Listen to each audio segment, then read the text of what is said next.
Brave এর অর্থ হলো সাহসী, কিন্তু ব্রেভ এর সাথে যখন আমরা আর যুক্ত করে দেই তখন এটা হয়ে গেল ব্রেভার, যার অর্থ হলো অধিক সাহসী। যখন আমরা আর যুক্ত করব তখন এটা অধিক হয়ে যাবে। যেমন এখানে আছে শর্ট, কিন্তু শর্ট এর সাথে আর যুক্ত করলাম, শর্টার হয়ে গেল অধিক ছোট, অধিক খাটো।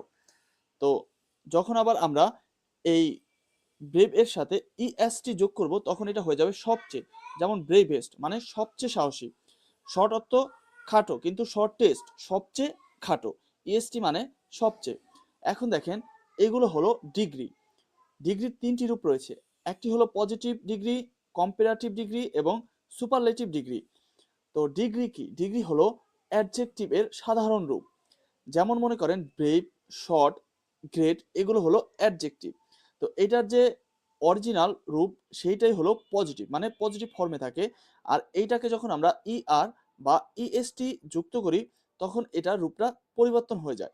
যেমন আমরা যেমন সাহস, ব্রেভ অর্থ সাহসী এটা আমরা বলি, কিন্তু আমরা বলি না যে অধিক সাহসী, সবচেয়ে বেশি সাহসী। তো এইগুলো বলার জন্য আমরা আর এবং ইএসটি যুক্ত করি। যখন আর যুক্ত করে দেই তখন এটা পজিটিভ থেকে কম্পারেটিভে চলে আসে। আবার যখন আমরা ইএসটি যুক্ত করি তখন সুপারলেটিভে চলে আসে।